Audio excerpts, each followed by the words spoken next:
Good evening. It is 6 o'clock, and I'm calling this meeting of the October 27th Planning Board to order at this time. Before we get started, Conrad, would you take roll, please?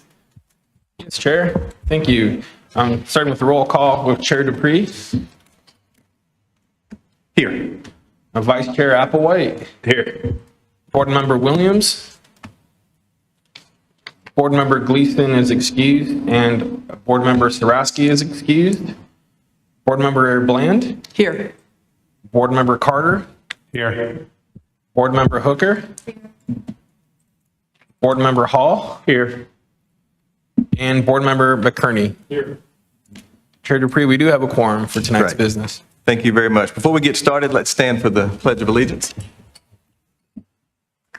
I pledge allegiance to the flag of the United States of America, to the republic for which it stands, one nation, under God, indivisible, with liberty and justice for all. All right. Item 2 on the agenda is adjustment of the agenda. Are there any adjustments tonight? No anticipated adjustments, sir. All right. If there are no anticipated adjustments, we will move on to item 3, approval of the minutes. Has everyone had an opportunity to review the July and August meeting minutes? Any questions or comments on those? All right, I will entertain a motion to approve those two as presented. I move that we approve the minutes for July 28th and August 25th as written, submitted. All right, we have a motion. Do we have a second? I'll second. All right, I have a motion and a second. All in favor, say aye. Aye. Any opposed? All right, the minutes are approved. Next on the agenda, item 4, public meeting, 2023-87 CZM West 2nd Street duplexes, type 3, conditional rezoning. And I will turn it over to staff.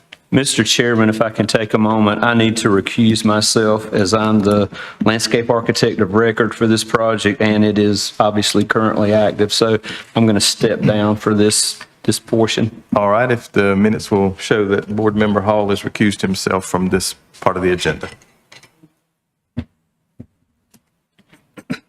Good evening, Planning Board. Robert Tate, a senior planner with the Town's Planning Department. Before you tonight is a type 3 conditional rezoning for the West 2nd Street duplexes. This is project number 2023-87 CZM. This is a request to rezone 2 parcels from residential high density to conditional residential district. The site size is approximately 0.41 acres, located on the northerly side of West 2nd Street at the intersection of Atkinson Street, just on the far west end of the downtown core. Today, the site is currently vacant and undeveloped. And looking at this aerial image on the screen, you'll see the location of the posted notice for this meeting. So moving on to the 2 maps before you. The top is the current zoning map showing the RHD in yellow, and it kind of shows you also the surrounding zoning. So you'll see some RLD to the south and west, and then also some commercial zoning districts along Main Street. And then on the bottom, you'll see the proposed CZR shown in that purplish color on 2nd Street. So after staff review of this request, we did find that this request would be consistent with the future land use map designation of downtown core. This designation calls and encourages for infill development that increases residential activity and promotes mixed use projects. So this request is consistent with that designation. So moving on, we're going to kind of get into the proposal in itself now. So here you'll see the site plan that is associated with this request. Here you'll see 3 lots with 3 buildings across the entire site. So 1 duplex structure on each lot for a total of 6 units across the entire project area. A couple of other things you'll notice looking at this overall site plan are the parking, some setbacks, and then the dimensional standards associated with each lot. So taking a closer look and providing additional more context for the site features on this. This is the first lot that is closest to Atkinson Street. You'll see here there is a vegetative buffer that is going to be along Atkinson Street and on the northern lot line. That is a 10-foot buffer with various vegetation. You'll also slightly see, not as well here, but there's also a fence that follows along the outermost property line. That'll be a 6-foot fence behind the building. And in the front of the building, it'll be a 4-foot fence. And when I mentioned in front of the building, that would be on the Atkinson side of the street, not along West 2nd Street.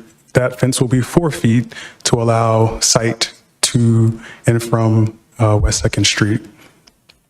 A couple other things you'll notice is also kind of a better look at what the parking looks like. So here you can see, let's see if I can get this to work. Uh-oh, go back, here we go. Here you'll see the parking for the associated lot. So there's 4 spots, 2 for each unit. And then moving on, the second middle lot, kind of similar to the first one that we just saw, but with this one, you'll just see that that rear planting buffer. And then you'll also notice the street trees and parking as well in a similar format and floor plan. And then this third and final lot associated with this request shows that buffer again on the rear. And I'll kind of go a little slower with this one because it's a little different. And then you'll also notice here that there is not a 10-foot, but rather a 6-foot buffer along this eastern lot line, but still providing that fence as well there. So moving on to the conditions of approval. So here you'll see some standard template conditions of approval that you'll see with a conditional rezoning in the town. With that last 6th condition, limiting development to only duplexes on the site or any associated residential accessory uses. So those are the only uses that will be allowed on this site. Looking at condition number 7 and 8, I'll start with 7. So this condition would establish the total residential density on the site.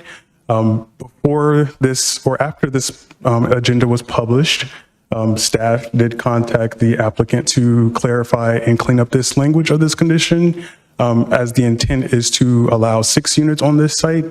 With this condition language today, that would not be the case. So before this is approved, either by the town council or brought back before you, this condition will be corrected so that the appropriate density on site would match the site plan that's shown today.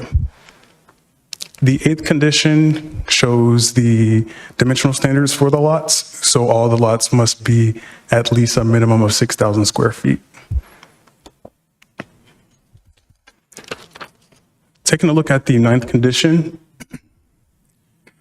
I spoke to this on the site plan, but here you'll see the language called out for that 10-foot buffer that would go along the outermost edges of the parcel. And then you also see the planting rate for that buffer as well. Another condition to call out is number 11. This condition would allow and require the applicant to have vinyl as their primary exterior building materials. And it's the last set of conditions I'll go through. So here, condition number 16 establishes or would require the applicant to record and establish the 3 lots that are shown on the site plan. Today, it is recorded only as 2 lots. So this condition would require them to make that 3rd lot. The next condition, condition number 17, also speaks to the buffer along the eastern lot line, which, unlike the remainder of the parcel, would have a 6-foot buffer rather than 10 feet. And then the last condition, condition number 18, would exempt the applicant from the site interior landscape requirements in the UDC that they have opted to be exempt from. There are street trees along the frontage of West 2nd Street, so they have opted to provide some additional landscaping, but they have ultimately decided to opt out of the requirements of the UDC for the site interior landscaping. So some considerations for you tonight. So should this be approved, the site plan and all of the conditions of approval would follow along with this request and go to town council. Tonight, you'll be making a recommendation of either approval or denial, or you'll likely decide maybe to continue this. Staff is recommending that you take some consideration, not just on the condition about the residential density, but also to consider the condition about the primary exterior building material being vinyl. So something for you to consider. And then lastly, staff is recommending approval, provided that you agree with the staff recommendation that this request is consistent with the 2045 Comprehensive Growth Plan. Here, just showing you your motions. The first motion is recommended. And that concludes my presentation. I'm available for any questions, and the applicant is here as well. All right, any board members have questions of staff? I do have a question. You said that it's going to be vinyl on the outsides of these buildings. What about the buildings next to it or behind it? What are they made of? So this condition only speaks to the duplex structures themselves. Right, but I'm saying the neighborhood. What about the neighboring buildings? Do we know what their outsides are made of? Sure. So I don't have that right now. Okay. The materials of those structures. But the condition that they opted to provide is to provide vinyl as the primary material for theirs. Any other comments, questions? Yeah, I'm not sure if this is a question for you or the applicant, but I'll Let's try. toss it to you Okay. first, okay? I rode over to the property, and there's a significant buffer already between this property and the property that fronts Main Street. And there's like 2 big pecan trees, 2 big catalpa trees, and a whole bunch of shrubs. And I couldn't tell from the site plan whether those were on this property or the other property and what's going to happen to them. Do you know? So the site plan, I don't believe shows existing trees on the site. It's showing what they would be planting as for their buffer. But I can let the applicant speak to that if you'd Okay. like. Great, thank you. Question, Derek? One quick question. Question about the driveways. Was it a design requirement by the town to have what it looks like a teardrop cut out in the driveways? I know they have the curb cut onto the street. Is that a requirement from the town? Sure, I can let engineering speak to that. The assistant engineer director is here tonight. Very good. Before you step down, any other questions of the staff member? Okay, and we'll hear from engineering. Thank you. It's not going to be important to get into that. Yeah, that's what I'm. Hey, good evening, board members. Kinsey Holton, the new assistant engineering director, town of Clayton. I'm sorry, your question was on the driveway and the orientation of the driveways? Yeah, so they have the teardrop cut out. Yep. Is that going to be planted or grass, or what was the design requirement for that? I don't know that there was a hard design requirement. I thought it would be sodded. I think initially they were showing a water meter in the location, but they'd moved the water and the sewer cleanouts to the other side of the driveways. But I would expect it would match the verge, the landscape strip, and just be a little sodded area. But Okay. I don't know that they've gotten that far in a site design. Okay. I was just curious if it wasn't a town requirement, they wouldn't need to do it unless there was a particular reason why it had to be that way.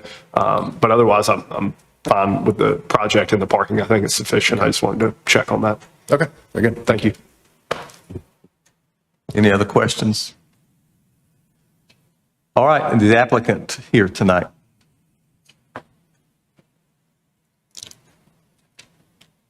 Good evening, Board. Kurt Lane, 205 West Main Street, here to speak on behalf of the applicant. I am with True Line Surveying, so we were the drafters of this site plan. So staff presented the site plan. It has been staff approved. We accept the site plan as is and the conditions of approval with the changes in number 7 to be updated to 15 once staff does a further review on that number, changing from 8.7 to 15. We think that the 8.7 was generated a couple of years ago on a previous staff comment. And it just hung around. No one ever noticed the difference, and Until now? now here we are. So I'll answer any questions you have, and I'll try and, I think I've got an answer for the 3 that were directed to staff. You want to repeat the question? You had a question, I believe.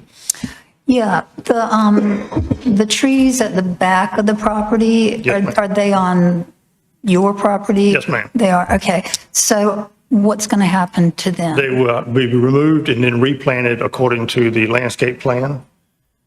The drip line, the roots of the tree stick out so far in the lot that there will be damage to those trees when the buildings are built, and those trees will eventually die and fall. So we're going to remove those trees, remove the stump, the root mass, and then replant trees in an area that the roots won't be disturbed because it'll be post-construction. Okay, thank you. Any other questions of the applicant? Vinyl siding, you were asking what was the neighboring houses? There's some vinyl, there's some wood, there's some plywood, there's some painted wood. So just to clarify, vinyl siding, I'm not a builder. This is not my area of expertise. I'm a land surveyor, but vinyl siding, much like vinyl flooring, is changed significantly. It's not the same vinyl siding that was 20 years ago. It's a different product now. It's a more long-lasting product. So the answer is the vinyl siding is not negatively different from surrounding buildings. No, sir. Okay. Any other questions of the applicant? Driveway. There is a driveway separation in the UDO that we were asked to adhere to, so that's why the teardrop is, so that when the driveway crosses the right-of-way line, it was a certain width, and I believe it was 8 feet separation. Yeah, and that was to the question I was trying to get to earlier. It seems, I guess in looking at rezonings, whether it's infill lots like this one, I just want to make sure that people are parking in the driveway. And if there's any reason why they might not want to pull in the driveway or it causes other issues, I could just see that becoming a mud hole later on. We wanted it to be more narrow. There is a sidewalk running through it as well. So that's, some of the lines can get confusing right there. But there's a sidewalk running through it. We wanted the driveways to be, that teardrop to be smaller. But in order to meet the UDO, we had to keep it like it is. Okay. That's helpful. I appreciate it. I have a question. Yeah, I have one question. Yes, sir. Could you just give us a little history? Because you mentioned the fact that with the density, that came from a previous iteration on this. How long has this been in process? I'm just curious. So we started down this road in 2018 with our first initial conversations with planning here at the town. The lots were created and subdivided in 2021 as part of the site plan that was being reviewed at that time.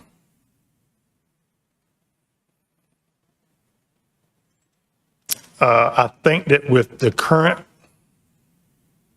staff picked it up whenever they picked it up.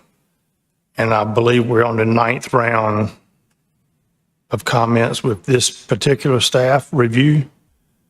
We have gotten close to planning board before and didn't quite make it to the finish line and had to go back and redesign. But we're here now. Appreciate your persistence. Thank you. Any other questions of the applicant? It's, you didn't get any kind of comments from the surrounding property owners, is that correct? We've had 2 neighborhood meetings, and we had sparse attendance. I did not bring in those attendance, but the minutes from those meetings should be in staff record. Right. there was some comments about what kind of buffer and what kind of fence was it going to be? And we answered those questions, like, Any other questions? Thank you very much. thank you.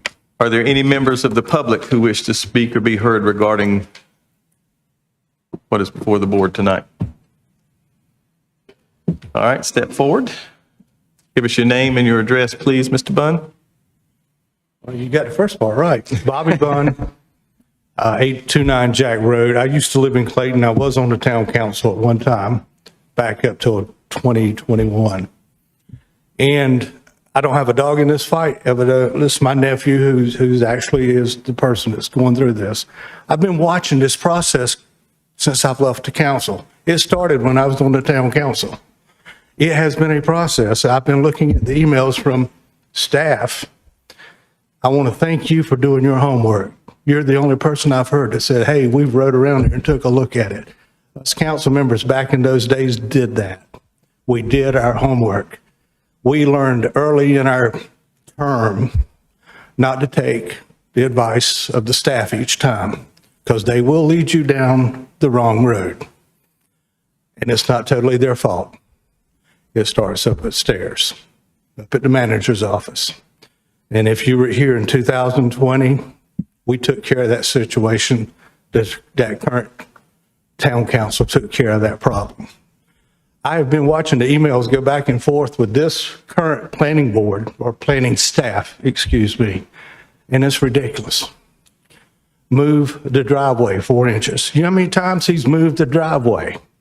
Every time he makes a move on that plan, it costs money. You wonder why you didn't have a planning board meeting last month, because nobody's here to do anything. Think about that. You should be packed. Your agenda should be packed. Every planning board meeting should be full. But as long as you've got, and I'm going to just say stupid stuff going on, crazy, it's costing the builders money. Well, Riverwild, right across the street from you, they don't build in Clayton anymore. Wonder why?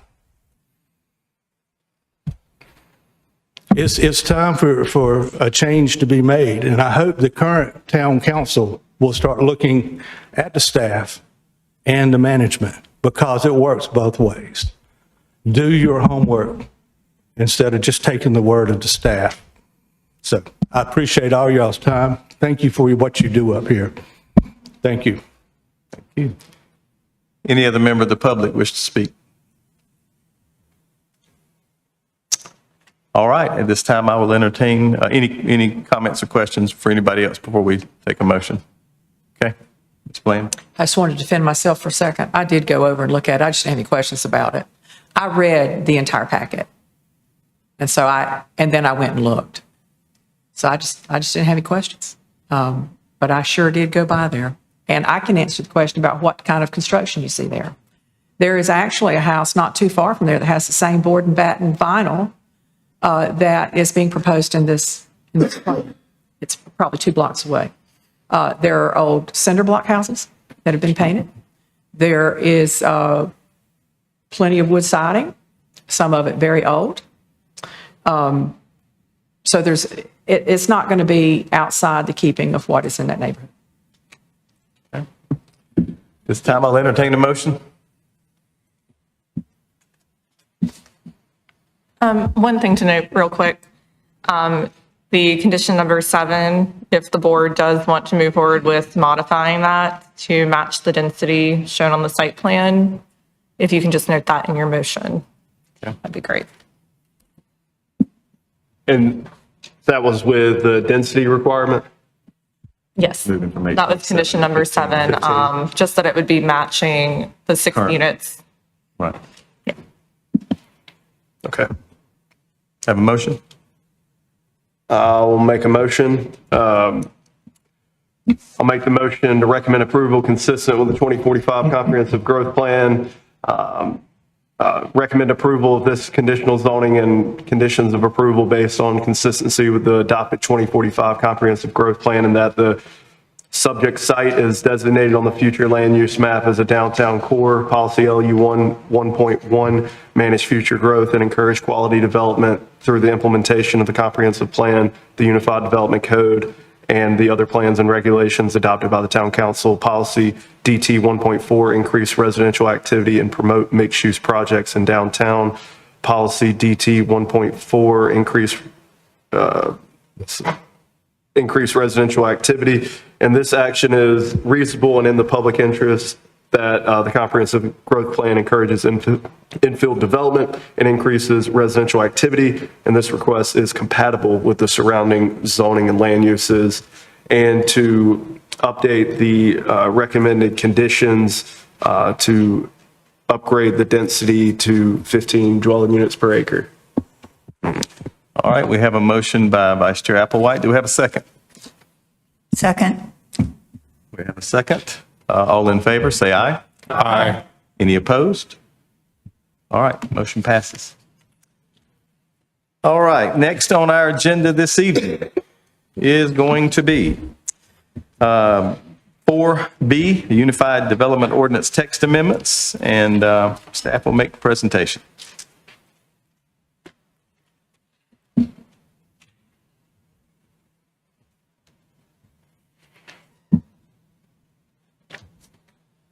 Good evening, Chair Dupree and members of the Planning Board. This is the Unified Development Ordinance UDOTA 2-25. It is the second text amendment for this year, and it's the fifth one since adoption in 2023 and effective of 2024. Overall, there are 24 changes that have been done in this version of the UDOTA 25. We've done some editorial changes, some technical fixes that are not noted. I did provide you with this summary table that has the number references so that you can follow along with the presentation as well. That would be that third bullet there. We have the planning board meeting tonight. We are going to be presenting this to work session on the 3rd of November, and we've bumped up the public hearing from the 1st of December to be held on the 17th of November. Okay. So just in brief, this UDOTA is pretty light in terms of planning related items, but we do have some significant stormwater updates that our assistant engineering director, Kinsey Holton, will be able to give some elaboration on. But in brief, chapter 1, some items regards to quorum for items of our Board of Adjustment and the Planning Board, a clarification note there. Clarifications on zoning compliance permits, the naming of zoning districts, Chapter 4, flagpoles, downtown boundary map, urban archery. Chapter 6 is where our stormwater changes are, and then some definition updates. So this is referring to the numbering schematic, where in the red line, there would be some numbers, and then that would correspond to this list here. This list was updated since this image right here. And it was not included in your packet, but I wanted to provide this to you as a reference point in any case. Okay.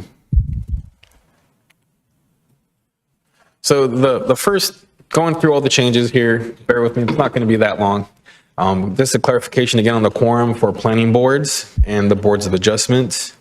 Aligning the UDO with respect to playground equipment, those are exempt from zoning compliance permits. An update on conservation subdivisions to align with a major subdivision submittal. Update the driveway permit to be required for a street. Summary table continued. Clarification on fences and walls and retaining walls if they are less than 5 feet in height. An update on flagpole permitting as a zoning compliance permit. The zoning compliance permit required for the establishment of a principal use that would align it with the secondary use establishment. A big red line for us was not replacing, but relocating our public notice content from the UDO into our UDO procedures manual, so that way we can updated as administrative. And the UDO procedures manual is included as an item in your agenda packet as a reference only. That's, there was a good catch of an error on that. That's been fixed because it's just one of the hyperlinks in the UDO was transferred to the UDO procedures manual. That's been clarified, but the public notice content has been placed into the procedures manual. Remove the reference to conditional zoning naming conventions, increasing the maximum size of a building to 10,000 square feet in the neighborhood commercial zoning district. And this, I do want to say, iterate, put in there that we all know that the UDO text amendments are a resultant of our staff's discussions with the development community, and this is an example of that, of increasing that square footage. So we've increased the size of a building in that district to be allowed. The type 3 conditional zoning to include either prohibited or permitted use restrictions.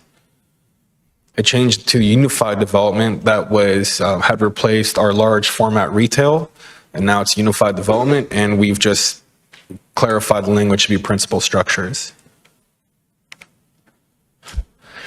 At the time the UDO was originally being approved, the downtown plan, Clayton downtown plan, was in development. That's been approved. So this change just aligns the UDO with the Clayton downtown plan, with the downtown boundary map that is in that plan. So the technical correction on that. Clarification of 50-yard provision from a dwelling for urban archery. This is resulting from a citizen who reached out to us and made a good point about if there's a agglomeration of property owners, that their dwellings be excluded from the 50-yard provision from which to hunt. There was another good point brought up on that with regards to, I found out this evening that can elaborate if there's any questions on the role that law enforcement play with the recovery of an animal. I've got an update on that if the board desires further discussion on that. Moving on, clarification on required maintenance easements for retaining walls that are 5 feet or higher. A revision to structural soil to be classified as supportive soil. This is responsive of the development community as well with regards to this requirement. Some clarification on street trees, streetscape buffers, and where and how many trees are required. Removal of the tree species for street trees and placing them in the UDO procedures manual. You'll note that we have the suggested vegetation plant list in that UDO procedures manual. I'm happy to report that we got some feedback from the community that list has been helpful with selection of some plant species. The comprehensive updates to stormwater requirements for state compliance. Again, we'll have Kinsey give a little background on that. Editing to the bottle shop definition. A new definition for functional fire protection. This was a good collaborative effort with our fire department, our engineering department, wastewater, and planning to come up with a good definition for functional fire protection. A technical update to itinerant merchant sales. A new definition for museum, where there was no prior definition for the museum. Revision of secondary buildings, secondary structure, and secondary uses definitions for some additional clarification. And I would like to give an opportunity for Kinsey to just kind of talk in brief about the stormwater changes.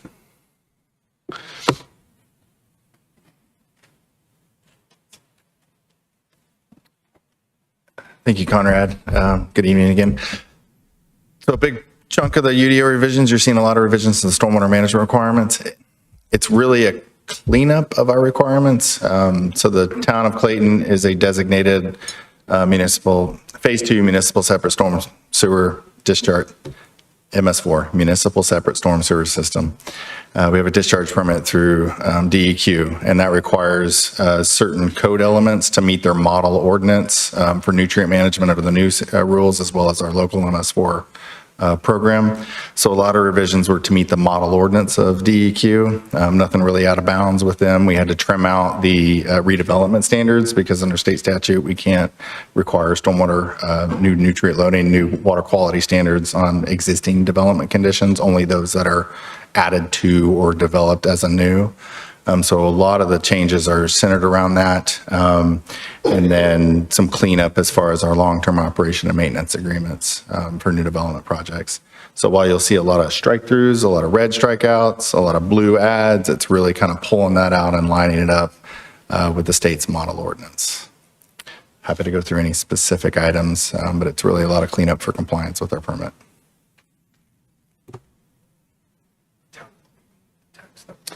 And there was one item we'll get cleaned up in there. It has to do with when a developer transfers the maintenance responsibilities for their stormwater control measures over to an HOA. We basically transfer the responsibility with the HOA. We failed to insert Town of Clayton into where it says insert local community into the model language. So apologies for the miss on that. We'll get that cleaned up when we come back through with council. Okay.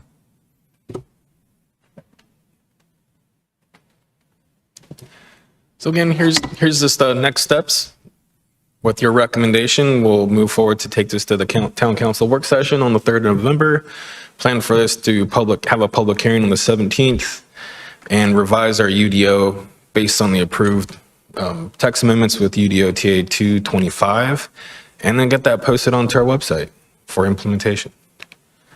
I am available for any questions that the board may have. Does anyone have any questions of staff? Ms. Bland, Board Member Bland? Would you expand just a little bit on the urban archery? I'm still not really clear on the entire urban archery thing. Yeah, definitely. Urban archery is permitted through the North Carolina Wildlife Resources Commission, and elected municipalities in the state can participate. In 2015, Clayton had a code of ordinances that allows urban archery to occur after the normal season. So beginning around, I think, after deer season closes, there's an opportunity for urban archery to occur. So it's the taking of an animal only with a bow and arrow or a crossbow. So that language existed in the code of ordinances and was placed into the UDO so that it would be able to be permitted as a secondary use. In that requirement, the size of a property can have a home, and you can either have a property, I think it's 2 acres. 2 acres, you have a home, and your home, you can shoot from, there's no restriction on where you can shoot the animal from that home. But in the event, you're restricted to not shoot within another dwelling, so 50 yards. What happens is a citizen reached out to staff and asked, they're going to have an agglomeration of a couple of properties. So a property owner and their 2 neighbors want to, they want to bring all their properties together. There's a home on each of the properties, and they're asking about that provision, if the 50-yard shooting restriction would apply to all 3 of those dwelling units. And so the current change in the UDO is clarifying that if you're a property owner and you're in partnership with 2 other neighbors and each have a home, that provision of the 50 yards does not apply from your dwelling. Is that a written partnership? They would be providing written permission to hunt on the property. Okay, thank you. So basically, if the 50 yards doesn't mean anything, if the neighbors are fine with it and they put it in writing. If you are allowing a hunter to hunt on your property, then your home that provision will not apply to that home. Okay. Does that answer your question? A little bit long-winded, but Yeah, I've got one more about this. So when this was, and let me be very clear, I am not against urban archery. I feel like it's a program that, I think it's a great program, especially when we've got, overpopulation. So to provide this opportunity, I have no problem with it. Overpopulation of deer. Of deer, correct. of deer. This is for deer. This is for deer. Of deer. Of deer. Thank you. this came before us several months ago. And when it came before us, I was actually the one that made the motion. And I asked that this item be removed. And when I made that motion, Mr. Sarasky corrected me in saying, because I said, because we need to discuss this some more. And he made the correction, said, you can't do that. We have to, it's got to go through one way or the other. And so as a group, we voted that it would not be a recommendation that we move to the town council. It was removed. So I'm curious how this is, it is part of the UDO at this point, correct? Correct. Okay. So I'm curious how that went through, how that passed, because I'm not sure. Can you explain that? Sure. So when the planning board makes a recommendation as part of a motion with the UDO and other items that staff presents to the planning board, your recommendations are taken to council in the town council work session, and we give that update to the town council. And at that time, there was no direction from town council to remove urban archery from the UDO as it was, but we did provide that information to the town council. So Okay. yeah, I don't want to make it seem like we went against the board or the board's recommendations. The board's recommendations were taken to heart. There were some adjustments done to the language. I believe there was some discussion about squirrels on the urban archery because the language was copied and pasted from the ordinance that was in effect at the time already in the city, in the town. That language is modified to address some of the concerns that were articulated by the board at the time. And so now we have that language in the UDO as it is right now. So, and you kind of commented on this a little bit. My real concern with this at the time was that North Carolina is not a right to retrieve state. A hunter is not allowed to go onto someone else's property to retrieve a wounded animal without written permission or permission of that landowner.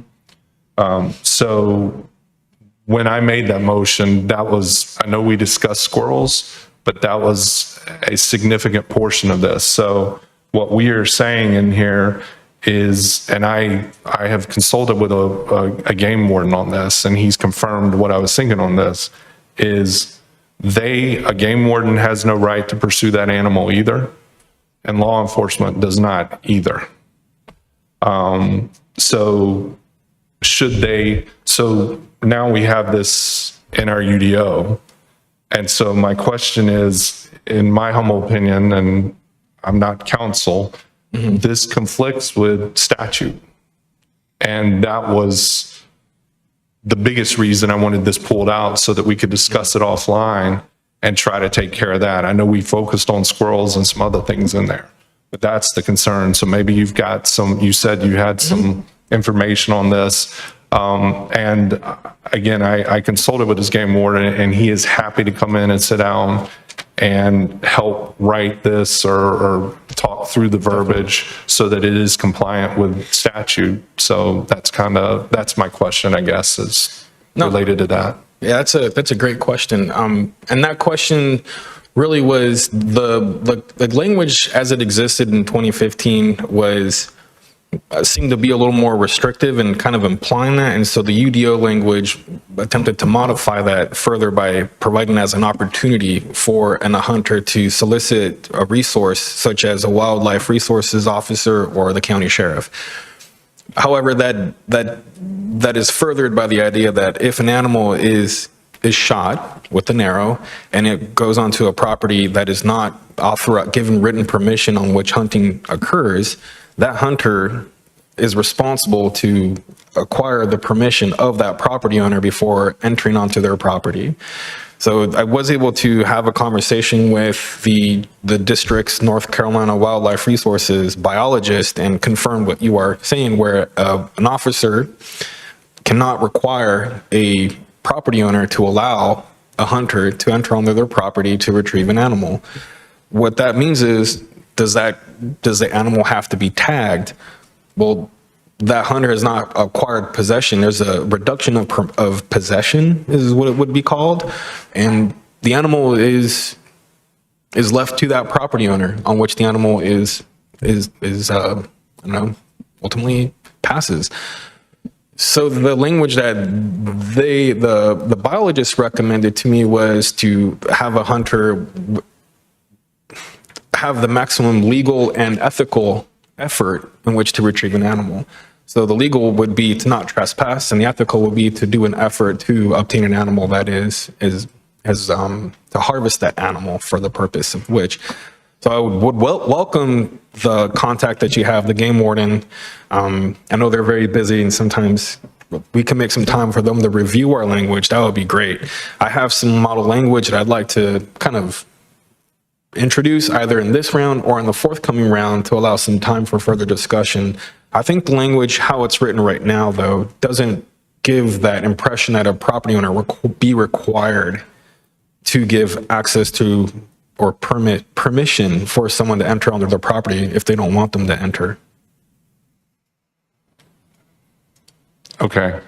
I think we do need to have some conversations about this because, you know, in our ordinance, we are saying, you know, seek the assistance of a wildlife officer. They can't help in this situation. They cannot pursue that animal. We then go on to say, contact Clayton PD.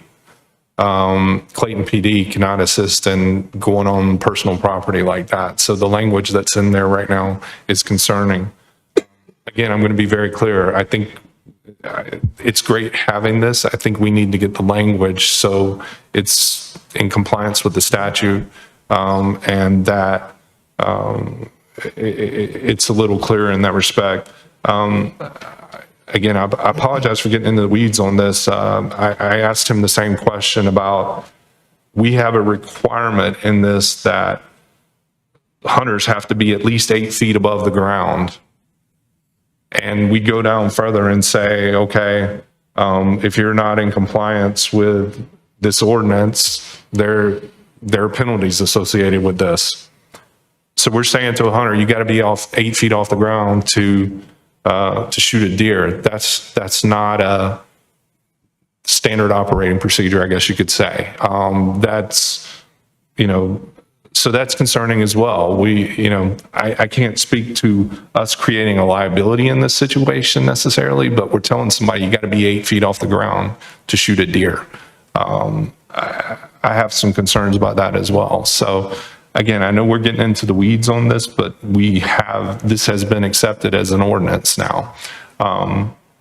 One thing you did comment about that I appreciate is in that same meeting, we removed the opportunity for citizens to make comments on the UDO. That was another item. There were 3 items. That was one of them.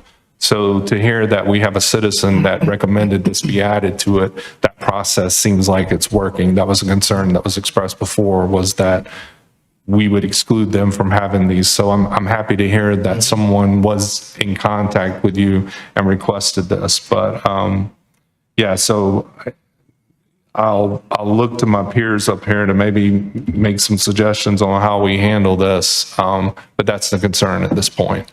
I will say, I don't read it. I don't read it the same way you do, in that I understand what you're saying. I think that when it talks about contacting the Clayton PD or wildlife or whatever, I read that more as if you have questions as to what you're allowed to do, you contact them, not contact them to go on somebody else's property and retrieve something you shot. But if you have questions about, because I don't think the average person probably knows what they're allowed to do once it leaves their property. My opinion. And also, I mean, we can't, to me, these are 2 separate issues, whether you're allowed, right to retrieve or not, whether you're allowed to go on somebody's property or you're not allowed to go on somebody's property. That, I don't think that requirement one way or the other matters as to what the town does when it comes to urban archery. It's like, the town, we could have a public swimming pool that doesn't, just because we allow you to swim doesn't mean we guarantee you know how to swim. So, I mean, there's, the 2 things you don't have to have one to do the other. My opinion on how I read it. I see what your point is, but I think that is a requirement then for them to contact wildlife or the Clayton Police and say, hey, what am I allowed to do here? At which time I'm assuming the wildlife and department and the police would say you can't go on their property unless they give you permission. if there's a question about it. Does anybody else got a question or comment regarding that? I do, Mr. Chairman. This is just a general comment referring to number 18 species. I'm kind of disappointed from the landscape architecture standpoint that we don't have any oaks listed in the recommended street tree species. I'm just curious as to why that's the case. And I know there's an abundance of oaks that have been planted all over creation, and it's probably a very overused tree, but it is an oak tree, and they tend to be very beautiful in urban environments. So I'm just curious. So the great question. With regards to that species, the street trees would be required to be planted. They're the type of tree. No, let me back up even further. If the oak tree is a good viable species that could exist in what would be an urban setting where you would have, I think of like a tree grate. Oh, it needs space. I acknowledge that, yeah. So like I think I would say that the species of trees that were selected originally had to do with their viability to exist with pavement, with sidewalks, with utilities nearby and all that. With on that though, if there are species that could be recommended, those are species that we could introduce into the procedures manual as recommendations and allowances. Okay. The other question, this is the one that I really am really curious about, is I noticed this change of structural soil to be supportive soils for street trees. And I know that not everyone understands the concept of structural soil unless you're in the construction business or the design business. But in my opinion, the supportive soils is, and allow me some levity here, supportive soils is like just too much of an open-ended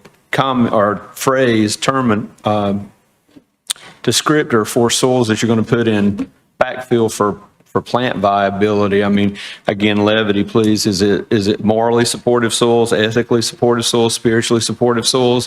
What kind of soils we're talking about? Because again, being in the business for so long, I know how developers and contractors, and not to denigrate anybody, because I know that there are a lot, but I've seen many job sites where plant beds got backfilled with red clay and construction debris, and a year later you've got plant material that just isn't thriving and has to be cut down. And if you go out to the park that's on Amelia Church Road, there's an alley of sycamores that should be beautiful, and none of them really thrive. And I guarantee you, if you investigated, you would see that they were planted in compacted construction soils that were just on site, and somebody dug a hole and then backfilled it. So I'm just really curious about, number one, the rationale behind going from structural soils, and in an urban environment, when you're talking about street trees in an urban environment, in streetscapes, in parking lots, structural soils are a very key element to having tree and plant material viability. There's a reason those soils were created, and it's to give those trees an extra boost to survive and thrive. So I'm really curious as to why this change was made. And again, the supportive soils phrase is just so open-ended. What is our plant material mix for supportive soils? I would feel better if there was some kind of formula provided, which is what happens a lot of times on big projects. The landscape contractor will provide his soil mix so you can review it and approve it and everything. So, great question. So the landscape plan is going to, a couple of things here. So the landscape plan is going to be prepared by a licensed landscape architect. So one would have to think that, the question is, when they're designing those landscape plans, are they accounting for the soil in which those plants will be successful in? And that's where the supportive soil is coming out of that concept, where the reliance is going to be on the landscape architect who's going to be preparing the landscape plans and have that understanding of what soils will be successful. The origin of this change is that the structural soil requirement is only for parking lot parking lot fingers, so interior planting, where if you have a parking lot, you have a finger where you have some vegetation, the structural soil requirement is found for just that type of a landscaping facility. We didn't find it comprehensively applied throughout the UDO. So to reconcile that lack of requirement for the structural soil, the approach was to have it be a supportive soil that can then be incorporated into other aspects of the UDO so that it was more in the hands of a landscape architect. And this really came out of discussion with a supportive soil. The construction cost of a supportive soil for a big development was projected to be over $1 million. That's what staff was told. So it was starting to become where the landscaping requirements were starting to become cost prohibitive for the development community. So this structural soil requirement for an interior parking lot was sought to be modified and kind of thought through a little bit in that regard. In addition, some research showed, from staff and provided by the developers, the development community, indicated that it's Cornell University has trademarked structural soil, is what I'm recollecting from the research that was. So the definition, speaking of what the ratio of gravel to allow plants and tree roots to grow in topsoil or the different soil, that ratio is not codified in the UDO as it is right now. Right. So structural soil right now doesn't give a developer of what it means. But then if we have to refer to what is structural soil based on Cornell University, then that is kind of saying, okay, we'll build it per this standard that is per a different institution. So the solution to this structural soil problem was to call it supportive soil. I think the intent here is for supportive soil to be supportive for vegetation and plant material. And this is the attempt to kind of alleviate the requirement for structural soil per other industry standards and to have it be supportive soil and have it kind of more of just a requirement that then places the ownership of that soil and the vegetation success to be by the landscape architect. The other side of that coin is if required vegetation does die, we have the enforcement capability to require property owners to put their vegetation up to what the UDO requires if it dies within a certain period of planting. Yeah, I get, I understand what you're saying, Conrad, and I do agree with you. And I know very well versed, although I haven't had to refer to it for years, about the Cornell study. Very familiar with Carolina Stay-Light Company, who is one of the companies that does the expanded shell structural soils. And I do get the supportive soils. I think the problem or a potential for disconnect is, in just the previous zoning case, the landscape plan was accompanied by specifications. Problem is, how do you get developers and contractors to follow those specifications?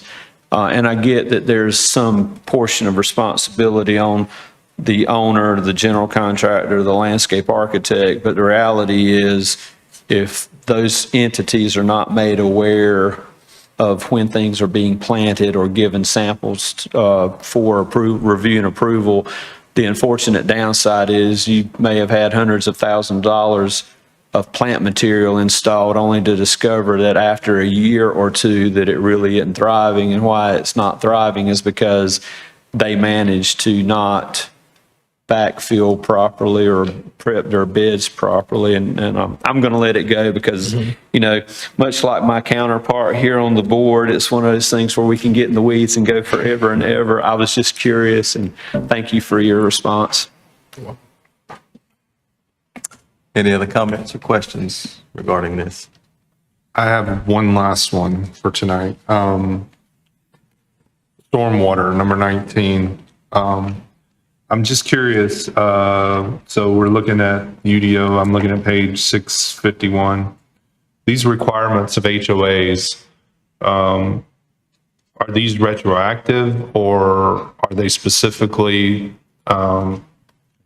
are they specific to newly introduced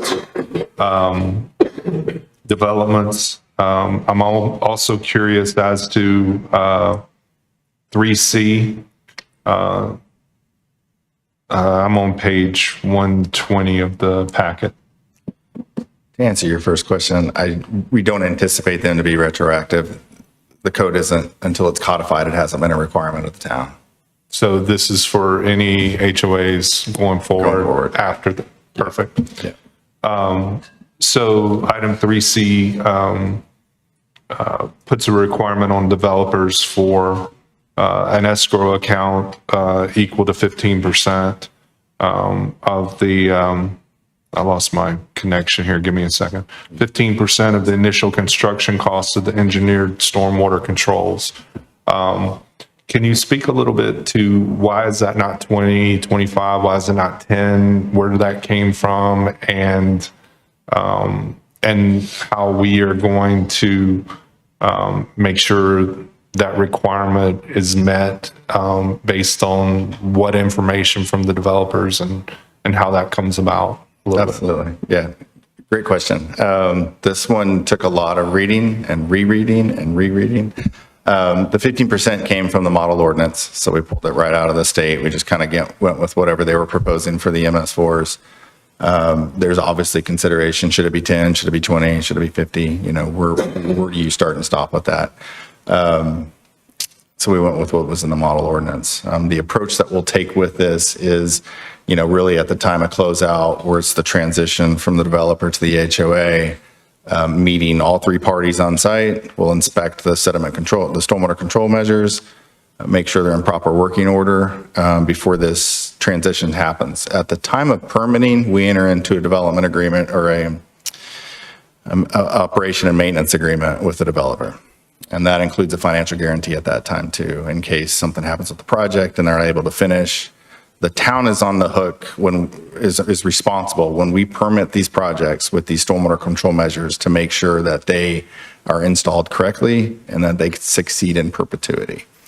And so when we go to permit it, we will establish that agreement right off the bat with the developer of what they are to construct, to what standards, and what the financial backing is for that.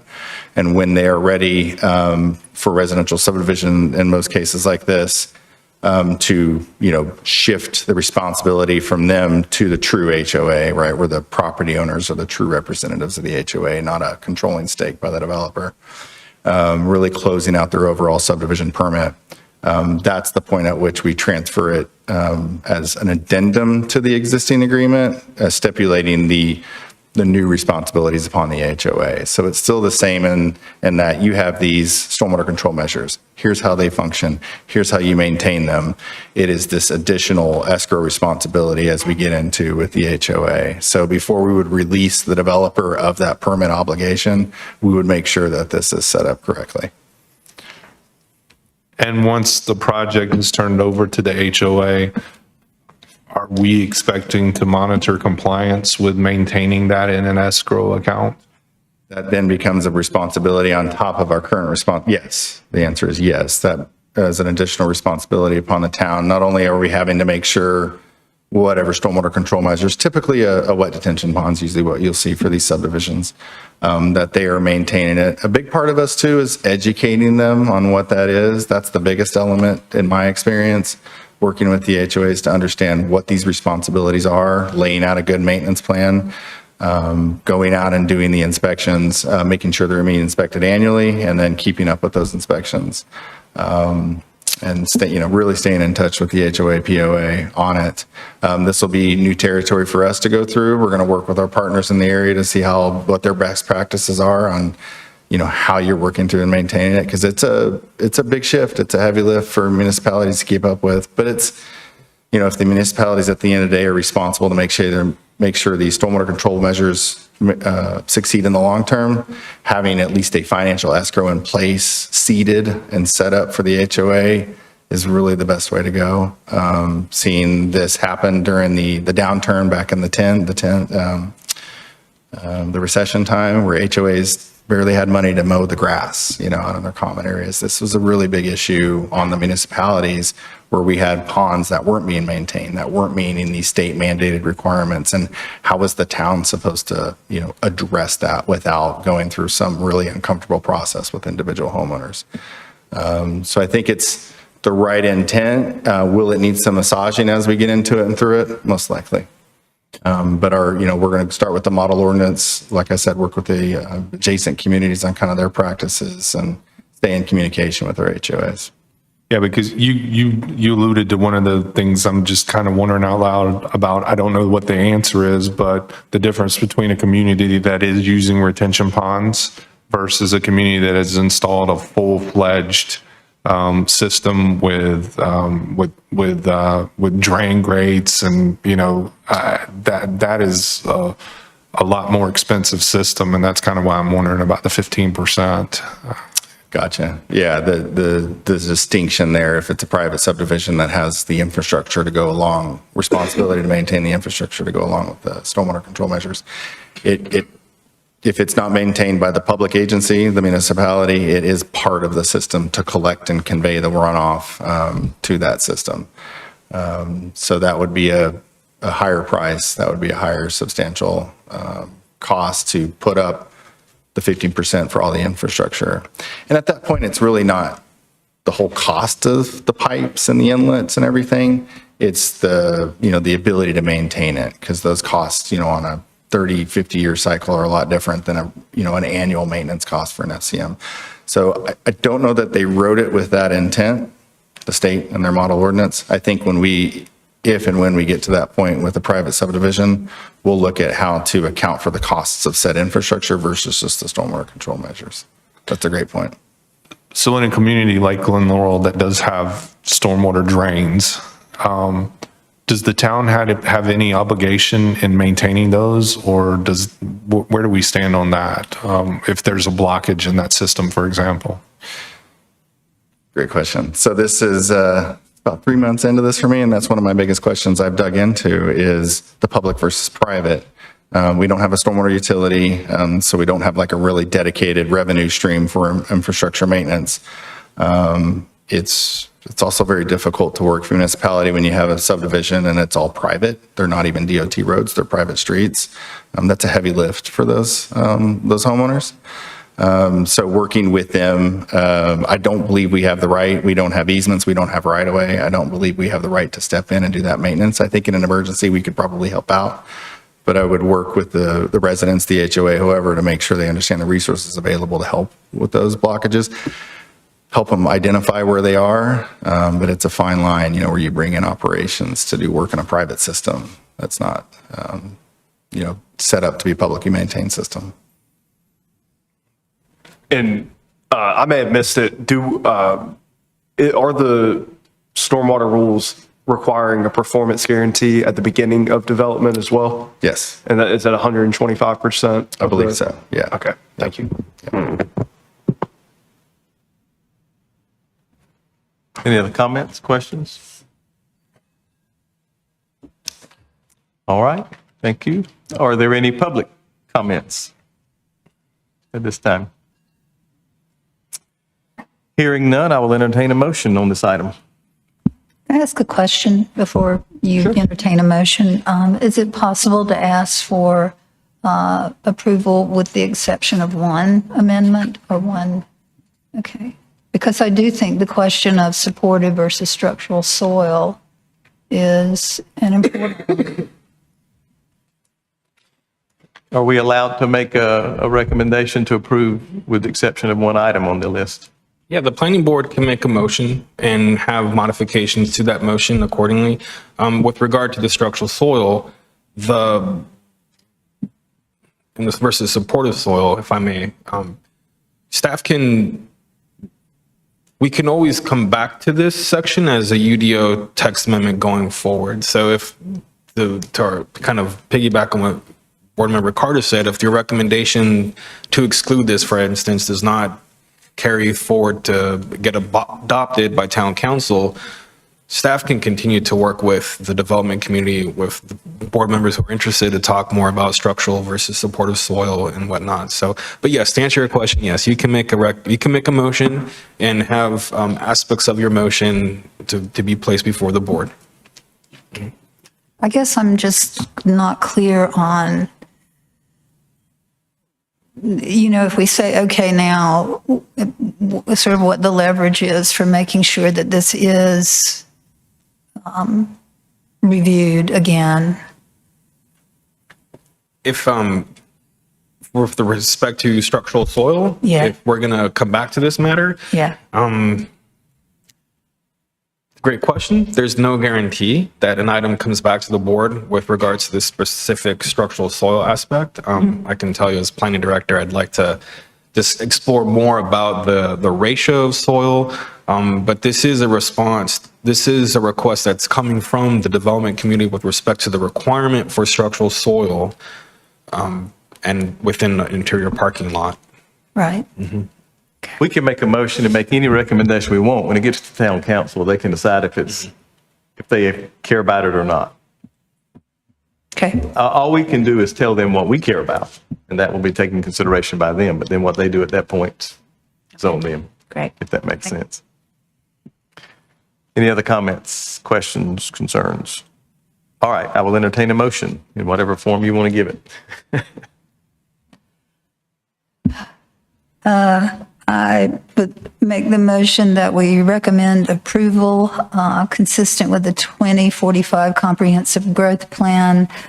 I make a motion to recommend approval of the United Development Ordinance text amendments, UDOTA 2-25, based on consistency with the adopted 2045 Comprehensive Growth Plan. In that goal, LU-1 seeks to preserve Clayton's character while allowing for growth and development in appropriate areas. Policy LU 1-1 manages future growth and encourages quality development through the implementation of the comprehensive plan, the Unified Development Ordinance, and other plans and regulations adopted by the town council. Strategy LU 1.1.3 reviews and updates the Unified Development Ordinance within 1 to 2 years to ensure consistency with the goals, policies, and strategies of the Comprehensive Growth Plan.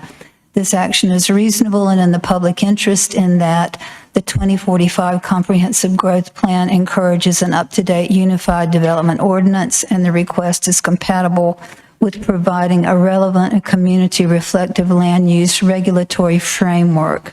However, we would like to see staff revisit and clarify amendment number 16, structural soil.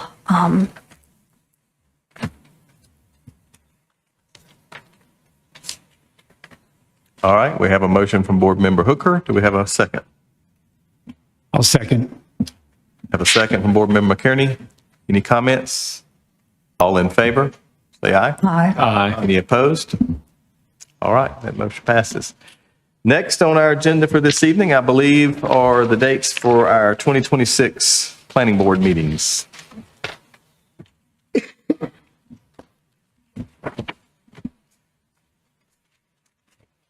Everyone had a chance to take a look at those dates.